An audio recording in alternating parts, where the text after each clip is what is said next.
तो hello friends, welcome to my channel revision class. तो आज की इस वीडियो में हम बिहार के भौगोलिक संरचना एवं स्थिति को देखेंगे। इस टॉपिक के कुछ क्वेश्चनों को हमने अगले वीडियो में देख लिया है। अगर आपने उस वीडियो को नहीं देखा है तो इस चैनल पर जाकर आप देख सकते हैं। अगर आप मेरे वीडियो पर नए हैं तो प्लीज़ वीडियो को लाइक एंड चैनल को सब्सक्राइब करना ना भूलें। चलिए हम बिना देर करते वीडियो को स्टार्ट करते हैं। और ये सारे के सारे आपके क्वेश्चन जो सॉल्व पेपर के क्वेश्चन हैं, और ये सारे क्वेश्चन आपके किसी न किसी कॉम्पिटिटिव एग्जाम में पूछे जा चुके क्वेश्चन हैं। और इनमें से अधिकतर क्वेश्चन आपके बीपीएससी के प्रीलिम्स एग्जाम में पूछे गए हुए क्वेश्चन हैं। चलिए हम बिना देर करते वीडियो को स्टार्ट करते हैं। तो हमारा पहला क्वेश्चन है, निम्नलिखित झीलों में से कौन सी बिहार में स्थित है? आपका राइट आंसर हो जाएगा ऑप्शन ए, अनुपम झील, जो कि बिहार में स्थित है। चलिए हम इसका व्याख्या देखते हैं। तो अनुपम झील बिहार के कैमूर भभुआ जिले में स्थित है, जबकि सुखना झील चंडीगढ़ में और सांभर झील राजस्थान में और कामा झील रूस में स्थित है। चलिए हमारा अगला क्वेश्चन है। तो हमारा अगला क्वेश्चन है, बिहार में बहने वाली 4 नदियों में किसका उद्गम अम्रकंटक में है? तो आपका राइट आंसर हो जाएगा ऑप्शन बी, सोन नदी का उद्गम जो है वो अमरकंटक में है। चलिए हम इसका व्याख्या देखते हैं। तो सोन नदी अमरकंटक से निकलती है। यह गंगा के दाहिने तट पर मिलने वाली एक प्रमुख सहायक नदी है। इसके रेत में सोने के कण पाए जाते हैं, इसीलिए इसे स्वर्ण नदी भी कहा जाता है। इसकी लंबाई 780 किमी है।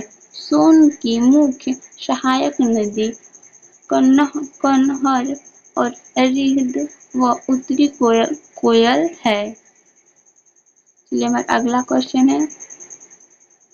तो हमारा अगला क्वेश्चन है, नदी जो बिहार का शोक कहलाती है?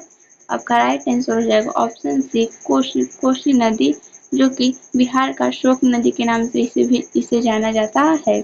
और ये क्वेश्चन आपके Bihar police CSBC constable exam में पूछा गया हुआ क्वेश्चन है, और बिहार एसएससी के एग्जाम में भी पूछा गया हुआ क्वेश्चन है। चलिए हम इसका व्याख्या देखते हैं। तो कोसी नदी नेपाल में हिमालय से निकलती है और बिहार में भीमनगर के रास्ते से भारत में प्रवेश करती है। इसमें आने वाली बाढ़ से बिहार में बहुत तबाही होती है, जिससे इस नदी को बिहार का अभिशाप यानी कि बिहार का शोक कहा जाता है। कोसी बहुउद्देशीय परियोजना नेपाल व भारत की संयुक्त परियोजना है। यह समझौता 1954 ईस्वी में हुआ था। इस परियोजना का मुख्य उद्देश्य बाढ़ नियंत्रण, जल विद्युत उत्पादन और सिंचाई एवं भूमि संरक्षण है। चलिए हमारा अगला क्वेश्चन है। तो हमारा अगला क्वेश्चन है, उत्तर बिहार किसके लिए प्रसिद्ध है? तो आपका राइट आंसर हो जाएगा ऑप्शन सी, बाढ़ के लिए प्रसिद्ध है। चलिए हम इसका व्याख्या देख लेते हैं। तो उत्तर बिहार बाढ़ के लिए प्रसिद्ध है। कोसी नदी के कारण यह स्थिति उत्पन्न होती है, इसीलिए कोसी नदी को बिहार का शोक कहा जाता है। कोसी नदी के अतिरिक्त अन्य नदियाँ जैसे गंडक, बूढ़ी गंडक और बागमती, कमला और बनाल व महानंदा आदि नदियों से भी उत्तरी बिहार में बाढ़ का प्रभाव दिखाई देता है। बिहार में लगभग 28 जिले बाढ़ प्रभावित हैं। तो हमारा अगला क्वेश्चन है, बिहार के किस क्षेत्र में बाढ़ का प्रकोप अधिक होता है? आपका राइट आंसर हो जाएगा ऑप्शन ए, उत्तर बिहार में। चलिए हम इसका व्याख्या देखते हैं।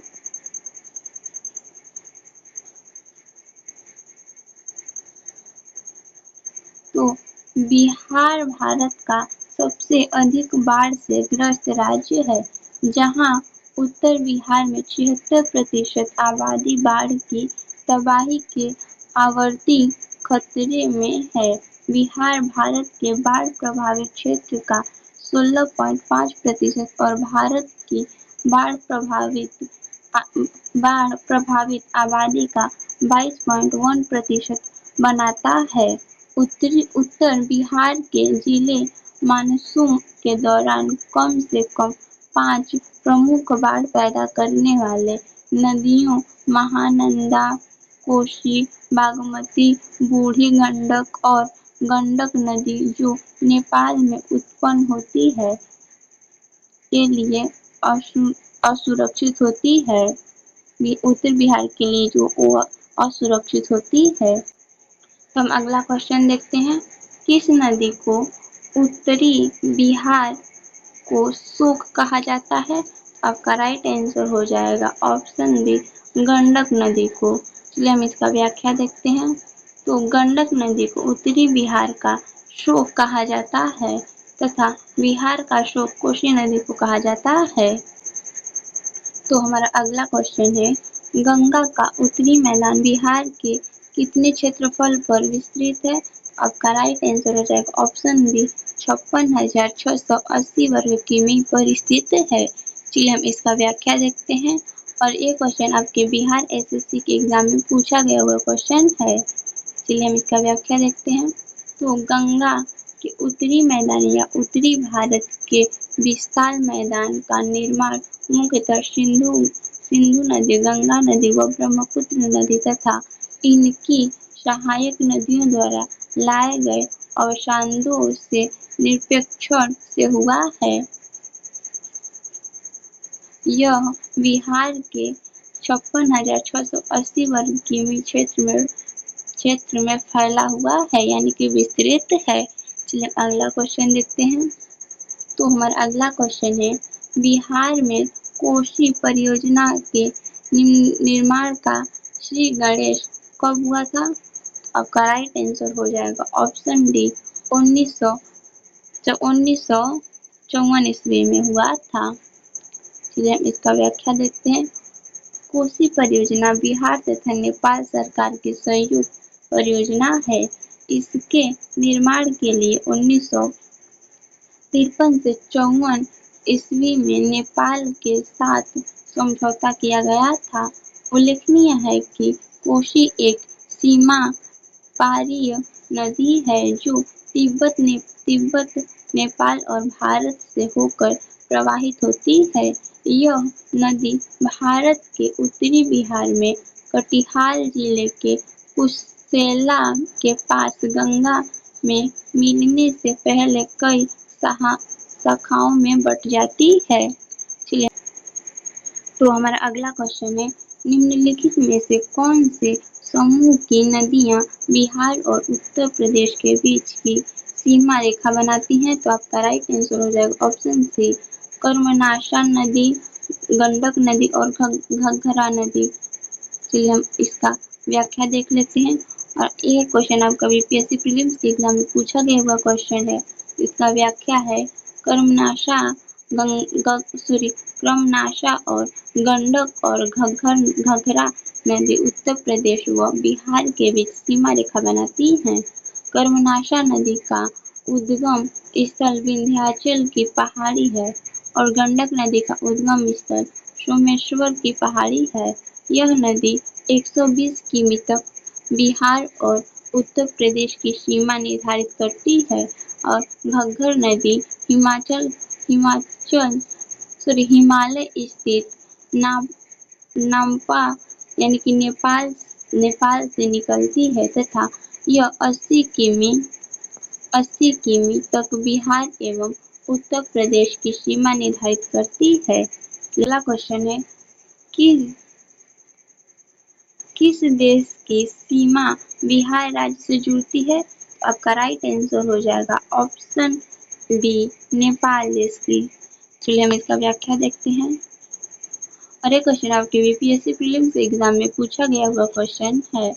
बिहार राज्य के उत्तर में नेपाल, दक्षिण में झारखंड और पूरब में पश्चिम बंगाल तथा पश्चिम में उत्तर प्रदेश स्थित है।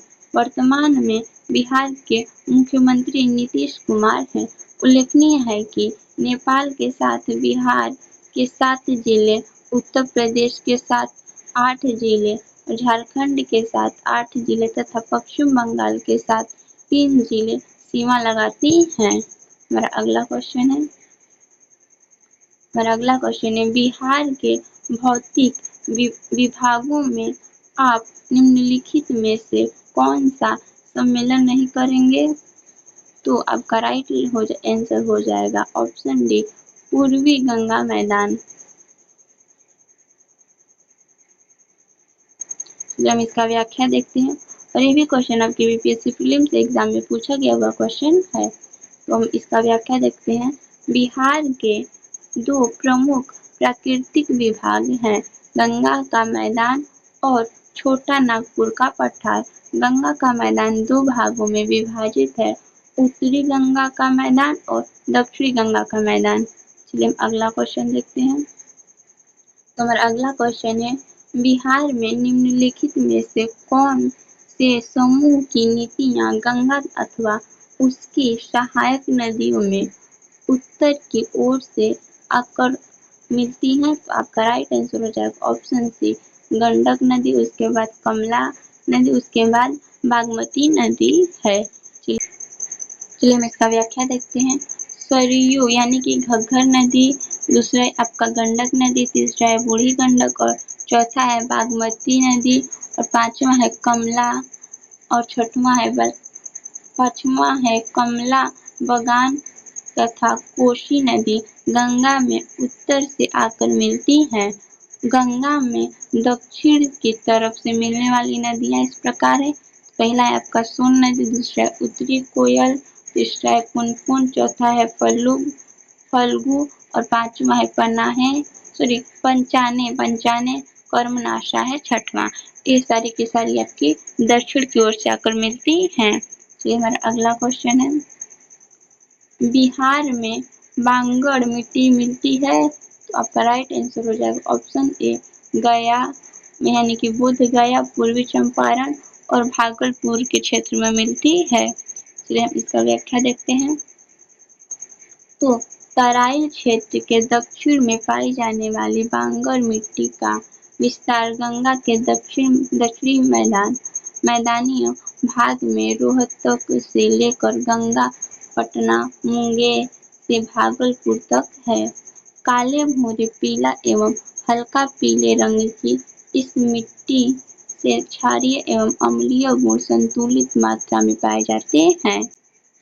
तो हमारा अगला क्वेश्चन है, बिहार के विविध भौगोलिक पक्षों के संबंध में निम्नलिखित कथनों पर मनन कीजिए। चलिए हम देखते हैं। तो इसमें आपका राइट आंसर हो जाएगा ऑप्शन डी, 1, 3 और 4 जो आपका सही आंसर है। तो इसमें हम देख लेते हैं पहला क्या कहता है। तो पहला है इसका, बिहार में कुल सिंचित भूमि में लगभग 37% नहरों द्वारा सिंचाई होती है। ये भी सही है आपका।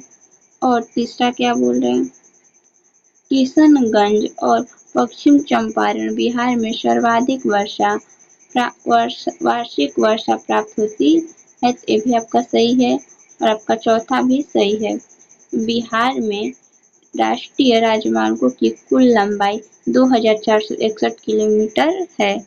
चलिए हम इसका व्याख्या देखते हैं। तो बिहार में उत्तरी गंगा का मैदान बिहार में उत्तरी गंगा का मैदान 56,980 वर्ग किमी है, जो राज्य के 52.27% क्षेत्र पर विस्तृत है तथा दक्षिणी गंगा का मैदान 33,670 वर्ग किमी है।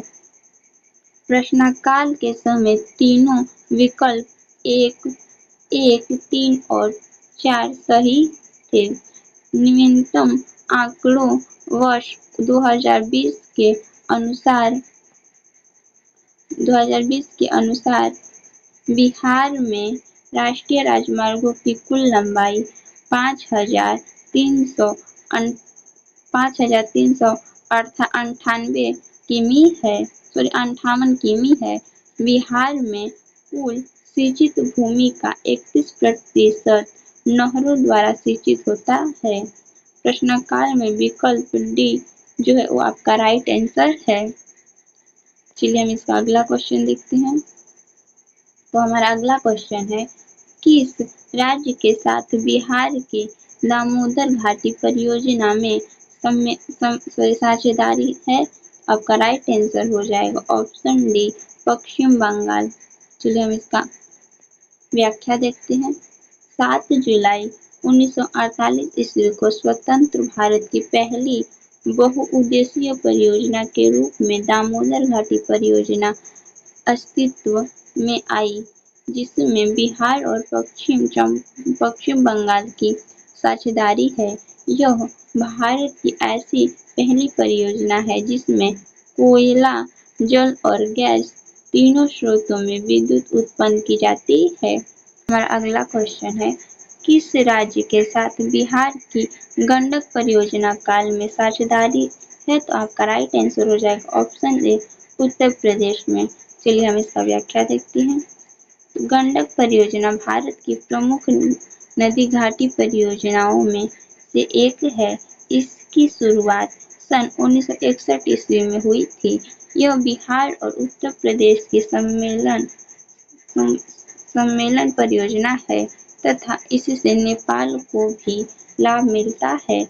इस परियोजना में बिहार के भैंसालोटन नामक स्थान पर गंडक नदी के ऊपर 837.8 मीटर लंबे बैराग का निर्माण किया गया है। इसी के दोनों तरफ पश्चिमी तथा पूर्वी गंडक नहरें निकाली गई हैं। चलिए हमारा अगला क्वेश्चन है, निम्न में से किस नदी को बिहार का गम नदी कहते हैं? तो आपका राइट आंसर हो जाएगा ऑप्शन बी कोसी नदी को। चलिए हम इसका व्याख्या देखते हैं। कोसी नदी को बिहार का गम या बिहार का शोक कहा जाता है। यह गंगा की बाएं तट की मुख्य सहायक नदियों में से एक है। इसका उद्गम स्थल जो है वो नेपाल में हिमालय से होता है तथा यह भारत में बिहार राज्य से प्रवेश करती है।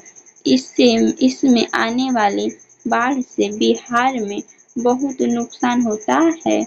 इसी कारण इस नदी को बिहार का अभिशाप भी कहा जाता है। तो हमारा अगला क्वेश्चन है, बिहार का तराई प्रदेश विस्तृत है? तो आपका राइट आंसर हो जाएगा ऑप्शन बी भारत नेपाल सीमा के समांतर। चलिए हम इसका व्याख्या देखते हैं। तो बिहार में तराई प्रदेश का विस्तार पश्चिम तथा उत्तरी पूर्वी सीमा तक है। इस प्रदेश में औसतन वर्ष 150 से 200 सेमी तक होने के कारण घने वन एवं दलदलीय क्षेत्र का विकास हुआ है। उत्तरी पूर्वी तराई प्रदेश में अररिया और किशनगंज जिले में फैली हुई है। यह बिहार का सर्वाधिक वर्षा वाला क्षेत्र है। चलिए हम अगला क्वेश्चन देखते हैं। हमारा अगला क्वेश्चन है, निम्नलिखित नदियों में कौन बिहार में गंगा से मिलती है? तो आपका राइट आंसर हो जाएगा ऑप्शन ए पहले आपकी जो है वो गंडक नदी मिलती है, उसके बाद सोन नदी मिलती है, फिर उसके बाद आपकी घग्गर नदी मिलती है, फिर उसके बाद आपकी पुनपुन नदी मिलती है। चलिए हम इसका व्याख्या देख लेते हैं। तो गंडक नदी उत्तरी पश्चिमी बिहार की एक प्रमुख नदी है। यह नेपाल एवं बिहार के प्रवाहित होती है। नेपाल एवं बिहार में प्रवाहित होती है। इस नदी को नेपाल में शालिग्राम और मैदानी भाग में मैदानी भाग में नारायणी और सप्तमंडल कहते हैं। यह वाल्मीकि नगर में विहार में प्रवेश करती है। गंगा में यह पटना के पास मिलती है। यह बिहार की सर्वाधिक तीव्र जलधारा वाली नदी है। सोन नदी मध्य प्रदेश में अमरकंटक नामक स्थान से निकलती है तथा पटना के निकट गंगा में मिल जाती है। यह बिहार में बहने वाली गंगा की दक्षिणी सहायक नदियों में से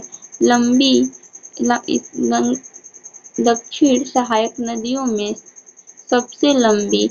इसकी लंबाई कुल है 760 किमी।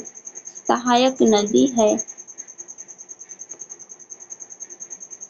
अगला है पुनपुन नदी दक्षिण बिहार की दूसरी प्रधान नदी है जो पलामू की चौराहा पहाड़ी से निकलती है तथा पटना के निकट फतुहा में गंगा में आकर मिल जाती है। घग्गर नदी से सरयू नदी भी कहा जाता है। आगे हमारा इसका उद्गम स्थल नापमा यानी कि नेपाल में है। उत्तर प्रदेश के मैदानी भाग में तीव्र गति से बहती हुई सारण जिले के समीप बिहार में प्रवेश करती हुई छपरा के निकट गंगा में समाहित हो जाती है। चलिए हमारा अगला क्वेश्चन है। छोटा नागपुर का पठार है तो आपका राइट आंसर हो जाएगा ऑप्शन डी, एक संप्राय भूमि है। चलिए हमारा इसका व्याख्या देख लेते हैं। तो छोटा नागपुर का पठार एक संप्राय भूमि है। बिहार के मैदानी क्षेत्र के ठीक दक्षिण में 150 मीटर की समोच्च रेखा से छोटा नागपुर के पठार का आरंभ है। रोहतास की कैमूर पहाड़ी के अलावा वह समस्त क्षेत्र छोटा नागपुर पठार के अंतर्गत आता है। उत्तरी पूर्वी भारत की ओर फैली प्रायद्वीपीय भाग का यह एक हिस्सा है। तो अगर आपको वीडियो अच्छी लगे तो वीडियो को लाइक एंड चैनल को सब्सक्राइब करना ना भूलें। और इस टॉपिक के आपके सारे के सारे क्वेश्चन यहीं पर समाप्त होते हैं। तो चलिए मिलते हैं नेक्स्ट वीडियो में।